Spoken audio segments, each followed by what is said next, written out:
নমস্কার, আমি অর্ণব।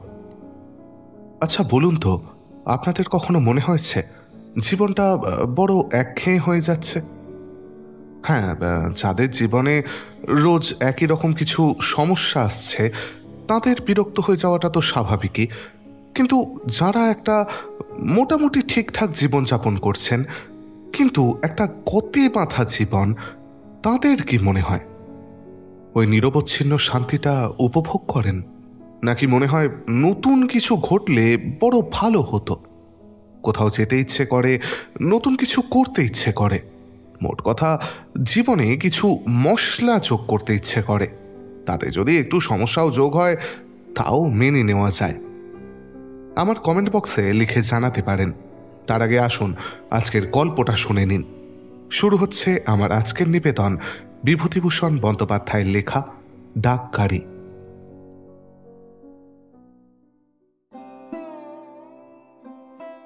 এক এক সময় রাধা ভাবে, কোথাও বেড়াইয়া আসিতে পারিলে বড় ভালো হইত। আজ ৬ বছরের মধ্যে সে একখানা দুর্গা প্রতিমার মুখ পর্যন্ত দেখে নাই। এ গায়ে সবাই গরিব, দুর্গোৎসব তো দূরের কথা, তেমন একটা জাঁকের কোজাগরি লক্ষ্মী পূজা পর্যন্ত হয় না। অবশ্য এই গায়েরই মেয়ে সে এই অবস্থার মধ্যেই মানুষ হইয়াছে। বাল্যে সে ভাবিত সর্বত্রই বুঝি এই রকমই ব্যাপার, কিন্তু বিয়ের পর বাসুদেবপুর গিয়া রাধা প্রথম বুঝিল তাদের গাঁ অতি হীন অবস্থার গাঁ। গরিব আর বড়লোকে তফাৎ কি, তা সে প্রথম ওখানেই বুঝিল। বাসুদেবপুর এমন কিছু শহর বাজার জায়গা নয়, গঙ্গার ধারে একখানা বর্ধিষ্ণু গ্রাম, এই পর্যন্তই। সেখানে মুস্তফিরা বড়লোক। এমন পূজা নাই যে তাদের বাড়িতে হয় না। দুর্গোৎসব বলো, শ্যামা পূজা বলো, জগদ্ধাত্রী পূজা বলো, এমনকি রথ পর্যন্ত। বছর তিনেক বড়ই আনন্দে কাটিয়াছিল সব দিক দিয়াই। তারপর তাহার স্বামী মারা গেল যকৃতের রোগে। শাশুড়ির সঙ্গে রাধার বনিল না। দিন কতক উভয়ের মধ্যে যেসব বাক্যলীলার আদান প্রদান চলিল, তাহাকে ঠিক সতয় ভদ্রবাক্য বলা চলে না। রাধা প্রমাণ করিতে ব্যস্ত হইল তাহার বাবা এত দরিদ্র আজও হন নাই, তাহাকে একবেলা এক মুষ্টি আতপ চালের ভাত দিয়া পুষিতে পারিবেন না। ফলে একদিন একটিমাত্র পুঁটুলি সম্বল করিয়া রাধা তাহার ছোট ভাইয়ের সঙ্গে বাপের বাড়ি আসিয়া পৌঁছিল। ভাইটিকে সেই পত্র লিখিয়া আনাইয়াছিল। তাহার তোরঙ্গ ও ক্যাশ বাক্স শাশুড়ি আটকাইয়া রাখিলেন। ৬ বছর তারপর কাটিয়া গিয়াছে। সেই যে বিধবা হইয়া আসিয়া বাপের বাড়ি ঢুকিয়াছে, আর সে গ্রাম হইতে বাহির হয় নাই। এই ৬ বছরে অনেক কিছুই ঘটিয়া গেল তাহাদের সংসারে। বাবা লেখাপড়া ভালো জানেন না, বিশ্বাস্তের পাটের আড়তে কাজ করিয়া সামান্য কয়েকটি টাকা মাইনে পাইতেন। বাবার সে চাকুরিটা গেল। রাধার ছোট ভাই গেল মারা। বাবা বাত হইয়া কিছুদিন শয্যাগত থাকিলেন। বাবার সঙ্গে মায়ের মনোমালিন্যের সূত্রপাত হইল। ক্রমে উভয়ের মধ্যে সামান্য কথায় ঝগড়া বিবাদ হইতে লাগিল। জমিদার নালিশ করিয়া তাহাদের বড় জমা ক্রোক করিয়া লইল, ইত্যাদি ইত্যাদি। একঘেয়ে হইয়া পড়িয়াছে দিনগুলি। সেই সংসারের কাজ, সেই গরুর সেবা, সেই রাধাবাড়া, বাবার হাতে পায়ে তেল মালিশ করা, মায়ের দোক্তার পাতা পুড়াইয়া তামাক তৈরি করা, কলের মতো এক টানা একঘেয়ে ভাবে চলিতেছে দিনের পর দিন, মাসের পর মাস। আজ সকালে ডোবার ধারে বাসন মাজিতে বসিয়া তাই সে ভাবিতেছিল একবার কোথাও বেড়াইয়া আসিবে। ছোট ডোবাটা, চারিপারে বড় বড় গাছের ছায়ায় ঝুপসি অন্ধকার হইয়া আছে। দুপুরবেলাতেও রোদ পড়ে না। এইটুকু তো ডোবা, এর আবার চারিদিকে 4টা ঘাট, না বা বাঁধানো নয়, কাঁচা ঘাট। দক্ষিণ দিকের জামতলায় জেলেপাড়ার ঘাট, পশ্চিম পাড়ের বেলতলায় নাপিতদের ঘাট, পূর্ব দিকে বামুনপাড়ার ঘাট, উত্তর পাড়ে যাদের জমিতে ডোবাটা তাঁদের ঘাট। তাঁরাও ব্রাহ্মণ, নিজেদের জন্য একটা ঘাট আলাদা করিয়া রাখিয়াছেন, কাহাকেও সেই ঘাটে যাইতে দেন না। সেই বাড়িরই মেয়ে সুবি, ভালো নাম সুবিনীতা। তাদের ঘাটে চায়ের পাত্র ধুইতে নামিল। গ্রামের মধ্যে ওরই মধ্যে একটু শৌখিন, চা খাওয়ার অভ্যাস রাখে। সুবি কিছুদিন কলিকাতায় কাকার বাসায় থাকিয়া পড়িত। ক্লাস 8 পর্যন্ত পড়িয়া পড়া ছাড়িয়া দিয়া আজ বছরখানেক বাড়িতে বসিয়া আছে। গ্রামের মেয়েদের মধ্যে তার প্রভাব প্রতিপত্তি খুবই বেশি, কারণ গ্রামের মধ্যে সেই একমাত্র মেয়ে যে স্কুলের মুখ দেখিয়াছে, তাও আবার কলিকাতায়। সুবি দেখিতে মোটামুটি ভালোই, রং উজ্জ্বল শ্যামবর্ণ, বড় বড় চোখ, একরাশ কোঁকড়া কোঁকড়া চুল, সর্বদা ফিটফাট হইয়া থাকে। বলা যায় একটু চালবাজ। 16 বছর বয়স, বিবাহের চেষ্টা চলিতেছে।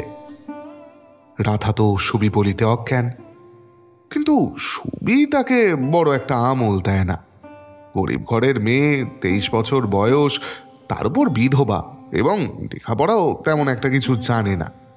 এ অবস্থায় রাধা কি করিয়া আশা করিতে পারে যে সে কলিকাতা স্কুলের ক্লাস 8 পর্যন্ত পড়া মেয়ে সুবির অন্তরঙ্গ মণ্ডলীতে স্থান পাইবে? তা তো সে পেতে পারে না, বা সেই আশা করাও তো তার উচিত নয়। সুবিকে জলে নামিতে দেখিয়া রাধার মুখ ঠিক আগ্রহে ও আশায় উজ্জ্বল দেখাইল। সে বলিল, ও সুবি ভাই, তোদের চা খাওয়া হয়ে গেল? সুবি কুচুচ্ছাড়ের গোড়া হইতে চায়ের পেয়ালা লইয়া জল বুলাইতে বুলাইতে বলিল, হয়নি, মার তো আজ সোমবার, মা খাবে না, শুধু আমি আর জাদু। তাড়াতাড়ি নেই, এবার গিয়ে জল চড়াবো। সুবি নিচে থেকে কোনো কথা বড় একটা রাধার সঙ্গে বলে না, তবে রাধা যে কথা জিজ্ঞেস করে ভদ্রভাবে তার উত্তর দেয়।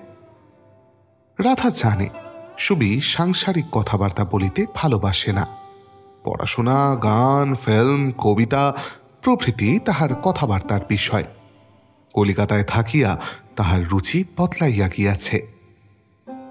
রাধা তাহার মন জোগাইয়া চলিবার চেষ্টায় বলিল, কাল সন্ধেবেলা তো তুই এলি নে ভাই, আমি কতক্ষণ একা একা বসে বসে কবিতা মুখে মুখে বানালাম, তোকে শোনাবো আজকে দুপুরে। কি কবিতা? হাসিস, এখন না, শোনাবো, মুখস্থ নেই ভাই। সুবি আর আগ্রহ দেখাইল না, শুধু বলিল, দুপুরে মা কাঁথা সেলাই করবে, আমাকে কাছে বসে সূচে সুতো পরাতে হবে, আমার তো যাওয়া হবে না। রাধা বলিল, সে গানটা একটু গানা রে সুবি। সুবি চায়ের পাত্রগুলি হাতে লইয়া চলিয়া যাইতে উদ্যত অবস্থায় বলিল, এখন তো সময় নেই, অনেক কাজ, চলি। রাধা অতি করুণ মিনতি সুরে বলিল, গা না ভাই, 2 লাইন গা, বলছি এত করে। বলিতে ভুলিয়া গিয়াছি, পাড়াগাঁয়ের মেয়ের তুলনায় সুবি গান গাহিতে পারে মন্দ নয়। কলিকাতায় থাকিবার সময় নিথুদার কাছে সে অনেক গান শিখিয়াছিল। নিথুদা তার কাকিমার পিস্তুত ভাইয়ের ছেলে, কলেজে পড়ে, বেশ গান গাহিতে পারে, চেহারাও ভালো। সুবিকে দিন কতক সে গান শিখাইতে বেশ ঘন ঘন আসিত। সুবি গুনগুন করিয়া মাত্র 2 কলি গাহিল। যৌবন সরসিনীরে মিলন শতদল, কোন চঞ্চল বন্যায় টলমল টলমল। ঠিক এই সময় নাপিতদের ঘাটে নাপিত বউ এক কাঁড়ি বাসন লইয়া মাজিতে আসিল। নাপিত বউ শ্যামবর্ণ, বয়স 19-20, খুব সুন্দর নিটোল গড়ন, স্বাস্থ্যবতী, মুখশ্রীর মধ্যে একটা সুলভ ও সহজ সৌন্দর্য আছে। যদিও সে স্ত্রীটা এই বয়সেই থাকে, 5 বছর পরে যাহার আর বিশেষ কিছু অস্তিত্ব থাকিবে না, কিন্তু এখন যখন সেটা আছে তখন খুব জমকালোভাবেই আসর মাতাইয়া রাখিয়াছে। নাপিত বউ সুবিকে প্রায় পূজা করিয়া থাকে মনে মনে। তাহার জীবনে এমন মেয়ে সে দেখে নাই। অমন রূপ, অমন কথাবার্তা, অমন লেখাপড়া, অমন গান, সকল দিকেই সুবি নাপিত বউয়ের মন হরণ করিয়া লইয়াছে। যে পাড়া গাঁয়ে নাপিত বউয়ের বাপের বাড়ি, সে গাঁয়ে এমন একটি মেয়ের কল্পনা করাও শক্ত। ইহার সঙ্গে আলাপ পরিচয়ের সুযোগ পাইয়া সে যেন ধন্য হইয়া গিয়াছে। নাপিত বউ আঁচলের চাবিটা শক্ত করিয়া গেরো দিতে দিতে সুবির দিকে প্রশংসমান দৃষ্টিতে চাহিয়া কান শুনিতে লাগিল। বলিল, ভারী চমৎকার গলা দিদিমণি আপনার, কখনো শুনিনি। কি গানটা দিদিমণি? সুবি পদগুলি আবৃত্তি করিয়া গানটি বলিয়া গেল। নাপিত বউ গানের ভাষার বিন্দু বিসর্গও বুঝিল না। সুবির মন জোগাইবার জন্য এক মনে শুনিবার ভান করিয়া মাঝে মাঝে খান নাড়িতে লাগিল। সুবি ভাবিতেছিল, এ পরপরদের গান শুনাইয়া লাভ কি? আজকাল তাহার গলা বেশ ভালো হইয়াছে। ইস, নিধুদা যদি শুনিত! না, আর কলিকাতায় যাওয়া হইবে না। নিধুদার সঙ্গেও আর দেখা হইবে না। তাহার বিবাহের সম্বন্ধ খোঁজা চলিতেছে। স্কুল ছাড়াইয়া আনিয়া বাড়িতে রাখা হইয়াছে। বয়স 16 ছাড়াইয়া গেল কিনা, আর বাড়ির বাহির হইবার হুকুম নাই। কলিকাতা, চিত্রা, রূপবাণী, কেতকী, শোভা, নিধুদা সব স্বপ্ন এই জন্মের মতো সব ফুরাইয়াছে। সোনার স্বপ্ন ভাঙিয়া গিয়াছে। আশ্চর্য নয় যে 23 বছরের বিধবা রাধার ঘনিষ্ঠতা তাহার ভালো লাগে না। নাপিত বউ তাহার পায়ের তলার পোষা কুকুরের মতো পড়িয়া থাকে, কোনো রকমে সহ্য করিয়া থাকিতে হয়। চিজাগরদেরও তো লোকে সহ্য করে। রাধা বলিল, ভাই সুবি, তোর গলাখানা যদি একবার পেতাম, হিংসে হয় সত্যি। সুবি নাপিত বউয়ের খোসামত ও রাধার গায়ে পড়িয়া আলাপ জমানোর চেষ্টা ঠেলিয়া ফেলিয়া চায়ের পাত্র লইয়া চলিয়া গেল। সে মরিতেছে নিজের জ্বালায়, এমন সময় এইসব ন্যাকা ন্যাকা কথা তাহার ভালো লাগে না। জেলেপাড়ার ঘাটে ছিপছিপে ফর্সা থান পড়া জেলে বউ কাপড় কাছিতে নামিল। রাধা বলিল, ও রামুর মা, রামুর কোনো খবর পেলে? জেলে বউ বলিলে, কোথায় দিদি ঠাকরন, আজ 5 মাস হলো ছেলে গিয়েছে, একখানা পত্তর নয়, টাকা পাঠানো চুলোয় যাক, তাকে টাকা পাঠাতে হবে না। আমি ধান বেনে খাড় কেচে গতর কাটিয়ে যেমন চালাচ্ছি, এমনি চালিয়ে যেতে পারলে বাঁচি। ছেলের রোজগার খেতে চাইনি, সে ভালো থাকুক, নিজের খরচ নিজে করুক, তাতেই আমি খুশি। কিন্তু বলো তো দিদি ঠাকরন, একখানা চিঠি নেই আজ 5 মাস, আমি কি করে ঘরে থাকি? রামু লালমনিরহাটে রেলে কি একটা চাকরি পাইয়া গিয়াছে। মাকে একবার 5টি টাকা পাঠাইয়াছিল। তারপর এখন লিখেছে সামান্য মাইনেতে তাহার কুলায় না, মাকে এখন আর টাকা পাঠাইতে পারিবে না। মা যেন কষ্ট করিয়া পূজা পর্যন্ত কোনো রকমে চালাইয়া লয়। ছেলের কষ্ট হইবার ভয়ে মাও আর টাকা চায় না, কষ্টে শিষ্টেই চালায়। রাধার ছেলে বউকে বড় ভালো লাগে। এই ধরনের মেয়ে এ গ্রামে ব্রাহ্মণ কায়স্থদের ঘরেও নাই। এত সুন্দর মন ওর, পরের উপকারে প্রাণ ঢালিয়া দিতে পারে এমন লোক গায়ে সত্যিই আর নাই।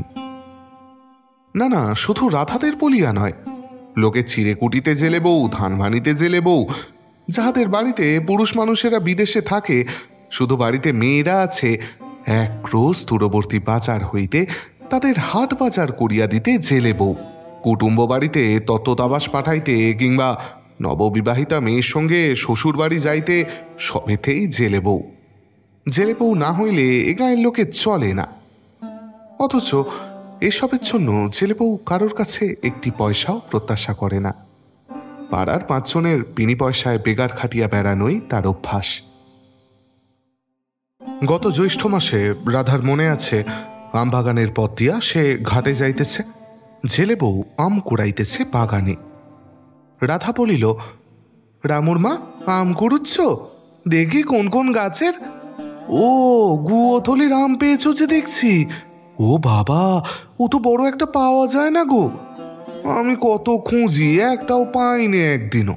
তোমার ভাগ্যি ভালো, ভারী মোটা শক্ত আম, তলায় পড়েই না। অত মিষ্টি গাছের আম, আর পাওয়া অত শক্ত। মাত্র 3টি আম পাইয়াছিল ছেলে বউ। অমনি হাসি মুখে বলিল, তা নিয়ে যান না দিদি ঠাকরন, আম কটা আপনি সেবা করবেন, দয়া করে নিয়ে যান আপনি। জেলে বউয়ের গুণ আছে, অত সহজে ত্যাগ স্বীকার করিতে ওর জুড়ি নাই এ গায়ে। রাধা আম লইয়াছিল এই জন্য যে না লইলে জেলে বউ ভাবিবে ছোট জাতের দান বলিয়া ব্রাহ্মণের মেয়ে সকালবেলায় গ্রহণ করিল না। লইয়া সে ভাবিল জেলে বউয়ের আপন পর জ্ঞান থাকত যদি এ গায়ে হাঙ্গামা পোয়াতে হতো না। তাহলে রাধা বলিল, জেলে বউ, আমার সঙ্গে একবার শ্বশুর বাড়ি চলো না, অনেকদিন কোথাও বেরোইনি, ভাবছি দিন কত ঘুরে আসি। জেলে বউ বলিল, যান না দিদি ঠাকরন, আপনাদের যাবার জায়গা আছে, কেন যাবেন না? শ্বশুর বাড়ি যানও তো নি অনেকদিন, তাঁরা দেখলে খুশি হবেন। সে বিষয়ে রাধার যথেষ্ট সন্দেহ আছে। শাশুড়ি যে তাকে দুচক্ষে দেখিতে পারে না তা রাধার জানিতে বাকি নাই। তবু চাইতে হইবে। তোরঙ্গ আর ক্যাশ বাক্সটা সেখানে ছাড়িয়ে আসায় লাভ কি? সেগুলো আনা দরকার। অমন ভালো তোরঙ্গটা। পরদিন বাবা মাকে কথাটা বলিতেই বাড়িতে একপালা ঝগড়া শুরু হইল। রাধার বাবার আদৌ মত নাই সেখানে মেয়েকে পাঠাইতে। রাধার মা কিন্তু আবার রাধার দিকে। দুজনে এই লইয়া বাঁধিল ঘোরতর দ্বন্দ্ব। রাধা বাবাকে বলিল, আমি ঘুরে আসবো তো বলছি 7 দিনের মধ্যে, নবুকে সঙ্গে নিয়ে যাই, না থাকতে দেয়, আশা তো আমার হাতের মুঠোয়, একঘেয়ে ভালো লাগে না এখানে। রাধার বাবা বলিলেন, এ অপমান 7 করে কুড়োবার কি দরকার বলতো তোর? তারা কি এই 6 বছরের মধ্যে একখানা পত্র দিয়ে খোঁজ নিয়েছে যে তুমি কেমন আছো?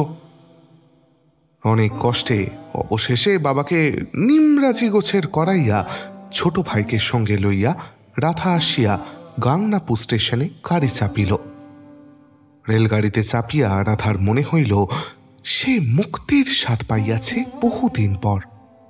কেবল বাবা মায়ের একঘেয়ে ঝগড়া অশান্তি কেবল নাই নাই শুনিতে শুনিতে তাহার তরুণ মন অকালে প্রৌঢ়ত্বের দিকে চলিয়াছে। সংসারে আলো নাই, বাতাস নাই, এতটুকু আনন্দ নাই। শুধুই শোনো চাল নাই, কাঠ নাই, একাদশীর আটা কোথা হইতে আসিবে, নবুর কাপড় ছিঁড়িয়া গিয়াছে, নতুন একটা ইজের ছনা হইলে পাওয়া যায়, তা যেন 6টি মোহর। নবুর 5 মাসের স্কুলের মাইনে বাকি, দুবেলা মাস্টারের শাসায়, মুখুজ্জেদের বাড়ির ঠাকুরমার দেনার টাকার সুদের তাগাদা, আর বাবার যত মিথ্যা কথা বানাইয়া বলা পাওনা তার বিদায় করিতে। আজ সে হাঁপ ছাড়িয়া বাঁচিল। রানাঘাট স্টেশনে গাড়ি বদল করিয়া মুর্শিদাবাদ লাইনের গাড়িতে চাপিতে হইল। মুড়াগাছা নামিয়া ক্রোশখানে খাটিয়া বৈকাল 3টার সময় সে শ্বশুর বাড়িতে গিয়া পৌঁছিল। শাশুড়ি বউকে দেখিয়া বলিলেন, এই যে নবাবের মেয়ে, তা এতদিন পরে কি মনে করে? সঙ্গে আবার ওকে? ও ছোট ভাই, ও সেই নবু না? এসো এসো বাবা, সুখে থাকো, চিরজীবী হও, তার ছেলেটি বেশ। কিন্তু শাশুড়ির অমায়িকতা 3 দিনের মধ্যেই খুঁচিয়া গেল। রাধার বিধবা বড় ননদ ভাতৃবধূকে পুনরায় এ বাড়িতে আসিতে দেখিয়া একেবারেই সন্তুষ্ট হন নাই। রাধার গলায় 6 ভরির হার সেবার শাশুড়ি কাড়িয়া রাখিয়াছিল। সেই হাতছড়া ভাঙিয়া ননদের মেয়ের বিয়ের সময় হাতের রুলি আর বালা করাইয়া দেওয়া হইয়াছে। বড় ননদ ভাবিয়াছিলেন, আজ 6 বছর যে বউ এবাড়ি আসে নাই, সে আর আসিবে না। কিন্তু আপদ আবার আসিয়া জুটিল। এখন তো হারের দাবি করিয়া বসিবে। হইলও তাই। রাধা শাশুড়ির কাছে হাত চাহিল। শাশুড়ি বলিলেন, তোমার বাবা যে টাকা বিয়েতে দেবেন বলেছিলেন তা তো আর দেননি, 200 টাকা বাকি ছিল, তার দরুন হার রেখে দিই, সে টাকা নিয়ে এসো আগে, হার এক্ষুনি দিচ্ছি তোমাকে। বড় ননদ এই কথায় সায় দিলেন। রাধা বলিল, বারে আমার বাবার গড়িয়ে দেওয়া, তোমরা তো আর দাওনি। বাবা টাকা দিয়েছেন কিনা সে তোমরা বোঝো গিয়ে তাঁর সঙ্গে, আমার হার কেন তোমরা দেবে না? কিন্তু টাকা কড়ির কথা কি অত সহজে আর মেটে? রাধা বলিল, আমার বাবার দেওয়া তোরঙ্গ, তাই বা তোমরা কেন আটকে রাখবে? আর তোরঙ্গের চাবি ভেঙে তোমরা জিনিসপত্র বার করে নিয়েছো কেন? শাশুড়ি ও ননদ দুজনে মিলিয়া বলিলেন, চাবি কেহই ভাঙে নাই, ভাঙাই ছিল। রাধা বলিল, আমার নতুন তোরঙ্গ, চাবি ভাঙা থাকলেই হলো, তোমরাই ভেঙেছ, যত চোরের ঝাড়, দাও আমার হাত ছড়া। শাশুড়ি বলিলেন, মুখ সামলে কথা বলো বৌমা। উভয় পক্ষে তুমুল ঝগড়া বাঁধিয়া গেল। ননদ মারিতে আসিলেন ভাতৃবধূকে। নবুকে সেদিন আর কেহ খাইতে ডাকিল না। রাধার তো কথাই নাই, তাহাকে কে আদর করিয়া খাওয়াইবে, সে যখন তার বিবাহের হার ও তোরঙ্গ চাহিতে আসিয়াছে। দুপুরের পরে ঝগড়াঝাটি করিয়া নবুকে সঙ্গে লইয়া রাধা ধর্মদহ গ্রাম হইতে মুড়াগাছা স্টেশনে হাঁটিয়া আসিল। দুজনেরই অনাহার। মনে পড়িল এই শ্রাবণ মাস, এই শ্রাবণ মাসেই সে ওই পথেই একদিন পালকি করিয়া নববধূরূপে আসিয়াছিল। কথাটা মনে আসিতেই রাধার চোখের জল বাত মানিল না। স্টেশনে আসিবার সারা পথটাই সে কাঁদিতে কাঁদিতে আসিল। ট্রেনটি আসিলে তাহাতে কলের পুতুলের মতো বসিয়া রাধা কত কথা ভাবিতে লাগিল। মিছিমিছি প্রায় 3টি টাকা খরচ হইয়া গেল। এই টাকা অবশ্য তাহার বাপের বাড়ির নয়, তাহার নিজেরই জমানো টাকা। টাকাটা হাতে থাকিলে টানাটানির সংসারে কত কাজ দিত। বাবার অমতে আসা হইয়াছে, শুধু হাতে ফিরিলে বাবার বকুনি খাইতে হইবে, মা মুখ ভার করিয়া থাকিবে। 6 ভরির হার ছড়া লইয়া যাইতে পারিবার আশা করিয়াই সে আসিয়াছিল। বাবা মায়েরও সে আশা যে একেবারে ছিল না তা নয়, এবার সকলে রাগ করিবে। তাছাড়া ভবিষ্যতে শ্বশুরবাড়ি আসিবার পথও গেল। শাশুড়ির সঙ্গে ঝগড়া না করিলেই হইত। না হয় কি আছে এই হার ছড়াটা, বাপ মায়ের অবর্তমানে শ্বশুরবাড়িতে একটু দাঁড়াইবা স্থানও তো হইত। তাহার জীবনে কোনো সুখ নাই। বাড়ি গিয়া তো সেই আবার একঘেয়ে সব ব্যাপার, সেই ডোবার ধারে সকালে বাসন মাজা, সেই গোয়াল পরিষ্কার, সেই রাঁধা বাড়া। সুবি তা সেও তো মন খুলিয়া কথা কয় না। সে অনেক কিছু ভুলিতে পারিত যদি সুবি হাসিয়া তাহার সঙ্গে আলাপ করিত, প্রাণ খুলিয়া মিশিত। তা করে না। কত করিয়া সাধিয়া, কতভাবে মন ঝোঁকাইয়া রাধা দেখিয়াছে। সত্যি জীবন সব দিক দিয়াই অন্ধকার, বাঁচিয়া কি সুখ। কাল সকালে কি হইবে সে বেশ স্পষ্ট দেখিতে পাইতেছে। রাত্রে আছে বাড়ি ফিরিলেই বাবার সঙ্গে মায়ের ঝগড়া বাঁধিবে, অর্থাৎ সে হার আদায় করিতে না পারিয়া ফিরিলেই বাবার আশাভঙ্গের রাগটা গিয়া পড়িবে মার ওপর। দুজনে ধুন্ধুমাল লড়াই বাঁধিয়া যাইবে। কাল সকালে ডোবাতে বাসন মাজিবার সময় মুখুজ্জি পাড়ার খাট, জেলে পাড়ার খাটের সবাই জানিতে চাহিবে সে এত শীঘ্র শ্বশুরবাড়ি হইতে ফিরিল কেন, শাশুড়ি কি করিল, কি বলিল। এই কৈফিয়ত দিতে দিতে আর মিথ্যা কথা বানাইয়া বলিতে বলিতে তার প্রাণ অতিষ্ঠ হইয়া উঠিবে। কারণ সত্য কথা তো সে বলিতে পারিবে না। রায়বাড়ির ওই কুঁচুটে মেজবউ মুখ টিপিয়া হাসিবে। সুপি নামিবে ওদের নিজেদের ঘাটের কচুতলায় চায়ের বাসন ধুইতে। নিজে হইতে একটা কথাও সে জিজ্ঞাসা করিবে না যে রাধা কবে আসিল বা কিছু। রাধাকেই প্রথমে কথা বলিতে হইবে। সুবি দু একটা হ্যাঁ না গোছের দায় সারা উত্তর দিয়া চায়ের পেয়ালা পিরিচ উঠাইয়া লইয়া চলিয়া যাইবে। যেন বেশিক্ষণ ডোবার ঘাটে দাঁড়াইয়া ওর সঙ্গে কথা বলিলে তার আভিজাত্য খর্ব হইয়া যাইবে। বাসন মাজার পরে ঘাটে যাওয়া, রান্না, খাওয়ানো দাওয়ানো, দুপুরে পান মুখে দিয়াই ছুটিতে হইবে ঘাটে গরুকে জল খাওয়াইতে, সেই নদীর ধারের মাঠে যেখানে গরুকে গুঁজ পুঁতিয়া রাখিয়া আসা হইয়াছে। সেই সময়টাই যা একটু ভালো লাগে। নীল আকাশ, নদীর ধারে কাশফুল দোলে, সমস্ত চিউলি গাছের গা বাহিয়া সাদা সাদা মোমবাতি ছড়া মোমের মতো আঠা ঝরিয়া পড়ে। হুহু খোলা হাওয়া বয় ওপারের দেয়ারের চর থেকে। পাট বোঝাই গরুর গাড়ির দল ক্যাচ ক্যাচ করিতে করিতে ঘাটের পথের রাস্তা দিয়া কোথায় যেন যায়। গরুকে জল দেখাইয়া আসিয়া তাহার বড় ইচ্ছে করে সুবিদের বাড়িতে সুবির সঙ্গে বসিয়া একটু গল্প গুজব করে, দু একখানা বর্ণসূচি পড়িয়া শোনায়। কারণ সে বই পড়িতে জানে না। গান শোনায় সুবিকে। কিন্তু হায়, সে তো দুরাশা। গায়ে পড়িয়া আলাপ জমাইতে গেলে সুবি গভীর ঔদাস্যের সুরে বলিবে, হ্যাঁ যাই রাধাতি, কত কাজ পড়ে রয়েছে। বিনু সেই মোজা জোড়াটা বুনতে বুনতে ফেলে রেখেছি, সেটা সম্পূর্ণ শেষ করে ফেলে গিয়ে। বসো তুমি, মার সঙ্গে কথা বলো। তারপর বেলা পড়িয়া যাইবে। রোয়াকে কাস্তে বঁটি পাতিয়া একরাশ বিচুলি কাটিতে হইবে, গরুকে চাপ খাওয়াইতে হইবে। মাঠ হইতে গরু অবশ্য মাই আনে, কারণ এই সময়টা সে কাজে এত ব্যস্ত থাকে যে নদীর ধারের মাঠ হইতে গরু আনিবার সময় তার বড় একটা হয় না। তারপর বাইরের বেড়ার গা হইতে শুকনো কাপড় তুলিতে হইবে, খড় ঝাঁট দিতে হইবে, লণ্ঠনে তেল পুড়িয়া মুছিয়া রাখিতে হইবে। গা ধুইয়া আসিয়া পাতকুয়া তলায় সাঁজ জ্বালাইয়া বাবার মিছরি মরিচ গরম করিয়া দিয়া রাত্রের ভাত চড়াইতে হইবে।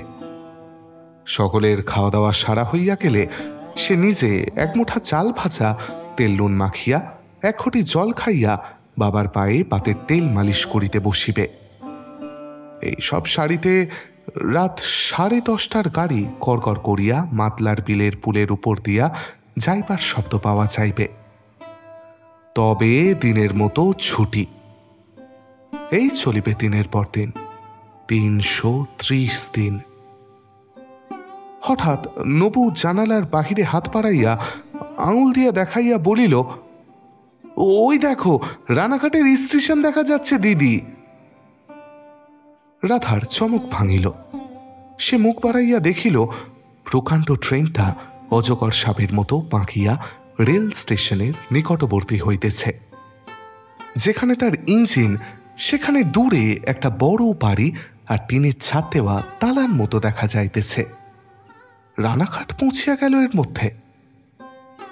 প্ল্যাটফর্মে নামিয়াই নবু বলিল, একখানা পাউরুটি কিনে দাও না দিদি, কি খিদেই পেয়েছে, ডাকবো?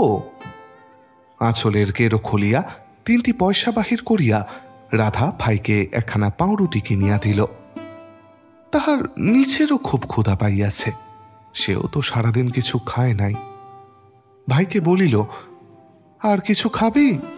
এক কাজ কর বরং, চল বাইরের দোকান থেকে আলুর দম কিনে দিয়ে 1 পয়সার, তুই পাউরুটি দিয়ে খাস খন, পেট ভরবে। নবু বলিল, তুমি কিছু খাবে না দিদি? আমি রেলের কাপড়ে কি খাবো বল, চা খেতে পারি, ওতে দোষ নেই। যা দেখি ওই চা বিক্রি করছে, জেনে আয় তো কত করে নেবে 1 পেয়ালার দাম। নবু জানিয়া আসিয়া বলিল, 1 পেয়ালা 4 পয়সা দিদি। উফ বাবা, 4 পয়সা? তবে থাকবে, মোটে আর 9টি পয়সা আছে। বাবার জন্য একখানা পাউরুটি কিনে নিয়ে যেতে হবে। দুধ দিয়ে পাউরুটি খেতে ভালোবাসেন কিনা বাবা? আচ্ছা, মার জন্য কি নেব বলতো? রানাঘাট স্টেশনে দাঁড়াইয়া রাধার মনের দুঃখ অনেকটা চলিয়া গিয়াছে।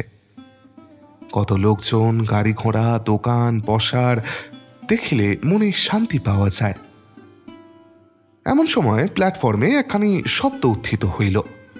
লোকজন, পানওয়ালা, পাউরুটিওয়ালারা সন্ত্রস্ত হইয়া উঠিল। লোক যে যেখানে ছিল দাঁড়াইয়া উঠিল। রাধা একটি কুলিকে জিজ্ঞাসা করিয়া জানিল ডাক গাড়ি আসিতেছে, দার্জিলিং মেল। অল্পক্ষণ পরে সশব্দে বিশাল ট্রেনখানা প্ল্যাটফর্মের ওপ্রান্তে প্রবেশ করিল। সঙ্গে সঙ্গে ভিড়, হাঁকাহাঁকি, লোকজনের দৌড়াদৌড়ি, পুরি তরকারি, পান বিড়ি, সিগারেট।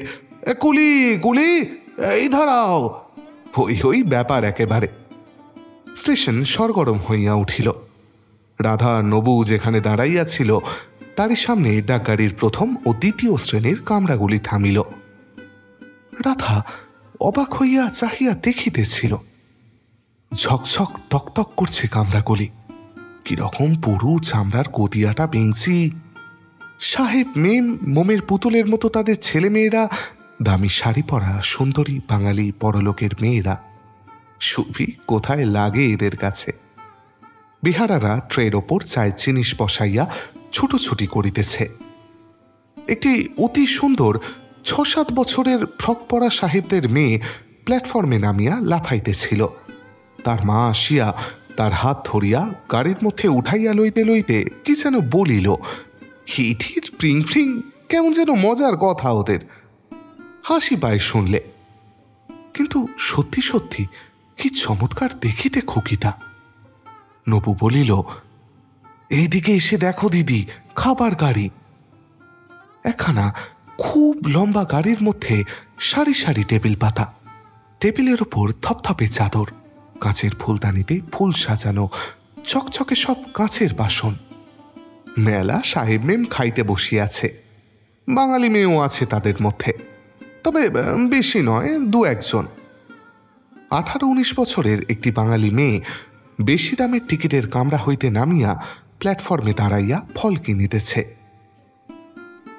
রাধা কি দেখিল কি পাইল জানি না, কিন্তু ডাক্কারিখানা তার সুশ্রী সুবেশ আরোহী দল আর সুসজ্জিত ছকছকে তকতকে প্রথম ও দ্বিতীয় শ্রেণীর কামরাগুলি লইয়া তাহার মনে একটা একটা অপূর্ব আনন্দ, উৎসাহ আর উত্তেজনা সৃষ্টি করিল। সমস্ত দার্জিলিং মেলখানা যেন একটি উদ্দীপনাময়ী কবিতা, কিংবা কোনো প্রতিভাবান গায়কের মুখে শোনা সঙ্গীত। রাধার মনে হইল, এই ভালো কাপড় চোপড় পরা সুন্দর চেহারার মেয়ে পুরুষ বালক বালিকাদের সে দেখিতে পাইতে পারে, যদি মাত্র 6 আনা পয়সা খরচ করিয়া রানাঘাট স্টেশনে আসে। যে পৃথিবীতে এরা আছে, সেখানে তার বাবার বাতের বেদনা, সুবীর হৃদয়হীনতা, মায়ের খিটখিটে মেজাজ, বাবা মায়ের ঝগড়া, শাশুড়ির নিষ্ঠুর ব্যবহার সব ভুলিয়া যাইতে হয়। এমনকি তার 6 ভরির হাড় ছড়া লোকসানের ব্যথাও যেন মন হইতে মুছিয়া যায়। কি চমৎকার! দেখিলে জীবন সার্থক হয় বটে, মন ভরিয়া ওঠে। সংসারে এত সুখ, এত রূপ, এত আনন্দও আছে। পূর্বেই বলিয়াছি, রাধা কি বুঝিল কি পাইল জানি না, কিন্তু এই কথা খুবই সত্য যে মেলগাড়িখানা ছাড়িয়া গেলে রাধা দেখিল যে সে যেন নতুন মানুষ হইয়া গিয়াছে। মনে নতুন উৎসাহ, হাতে পায়ে নতুন বল, চোখে নতুন ধরনের দৃষ্টি। সে যেন রাধা নয়, যে সংসারে অসহায়, অনাহুত, উপেক্ষিত, অবলম্বনহীন, এবং যার শেষ সম্বল 6 ভরির হাড় ছড়াটা পর্যন্ত শাশুড়ি খুঁচাইয়া দিয়াছে। একটুখানি সহানুভূতির কথা ও মিষ্টি হাসির লোভে যাকে কালি ডোবার ঘাটে সবিকে অজস্র খোসামত করিতে হইবে। নবুকে বলিল, ওদের কাছ থেকে 1 পেয়ালা চা নিয়েই আয় নবু, তুই আর আমি ভাগ করে খাই, যাকে 4 পয়সা। আমাদের ট্রেনের এখনো অনেক দেরি, ততক্ষণ 1 পেয়ালা চা খেয়ে নেওয়া যাক। খবরদার বাড়ি গিয়ে যেন মার কাছে আবার বলিস নে। ব্যাস, আমাদের আজকের গল্প এখানেই শেষ। এই গল্পটা আপনাদের শোনাতে শোনাতে কার কথা সব থেকে বেশি মনে হচ্ছিল জানেন? আমার মায়ের কথা, বা তার জেনারেশনের বেশিরভাগ মেয়েদের কথা, যারা সেই কবে ঘরের মধ্যে ঢুকে গেছেন। ঘরের বাইরে যে জীবনের ডাকগাড়ি গড়গড়িয়ে ছুটছে, আমাদের খেয়াল রাখতে রাখতে তাদের তা দেখাই হয়নি। আমার শ্রোতা বন্ধুদের মধ্যে আমাদের জেনারেশনে যারা আছেন, তাদেরকে আমার তরফ থেকে একটা অনুরোধ রইল, নিজেদের মায়েদের নিয়ে একবার যত তাড়াতাড়ি সম্ভব ঘুরে আসুন কোথাও, দূরে কাছে যেখানে হোক। তাদের দেখিয়ে আনুন একটা আস্ত পৃথিবী তাদের জন্য অপেক্ষা করে বসে আছে, শুধু তাদের দেখাবে বলে নানা রঙে সাজছে। আর আমার মায়ের জেনারেশনের যারা আমাকে শুনছেন এখনো, তাদের বলি, শুনুন, আপনারা একদিন বেড়াতে গেলেও সংসার চলবে, বিশ্বাস করুন। ব্রেক জিনিসটা আপনারাও ডিজার্ভ করেন, হয়তো আমাদের থেকে একটু বেশি ডিজার্ভ করেন। আচ্ছা, এবার তো আমার বিদায় নেওয়ার পালা। খুব শিগগিরই ফিরবো আবার নতুন কোনো পুরনো গল্প নিয়ে। ততদিন খুব ভালো থাকবেন, ভালো রাখবেন। শুভরাত্রি।